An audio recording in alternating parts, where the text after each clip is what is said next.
Hello hello good morning guys, सन्चै हुनुहुन्छ? Hello guys, खर काट्ने कामहरू चलिरहेछ। मामु दिजूहरू काट्दै हुनुहुन्छ खरहरू।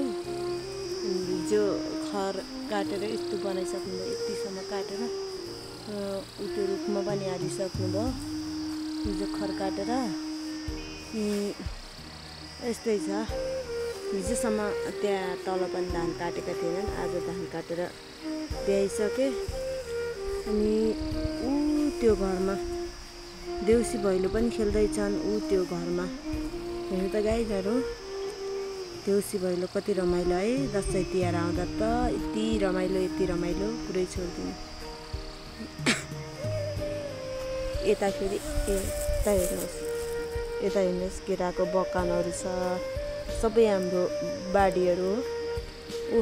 योमा बेलौतीहरू छन्, बाख्राहरू बिहानै चराउनु पर्छ। बिहानै चराउन ल्याउनु भएको छ बहिनीले ल्याएको चाहिँ। अनि त्यो ठाउँमा भलिबल सुरु भइरहेछ अरे, आज हेर्न जानु पर्ला भन्ने हो, के हुन्छ। कति सुन्दर छ हाम्रो जाजरकोट छेटागाङ नगरपालिका वडा नम्बर 9 तिर। यति सुन्दर छ, यति रमाइलो छ। कामहरू गर्नुपर्छ। म चाहिँ टिकटकमा रहने काम मात्रै गर्छु, अरू के छ र, मेरो त काम छैन कि। त्यही हो, रमणीय छ हाम्रो जाजरकोट वीरपाखा भए पनि।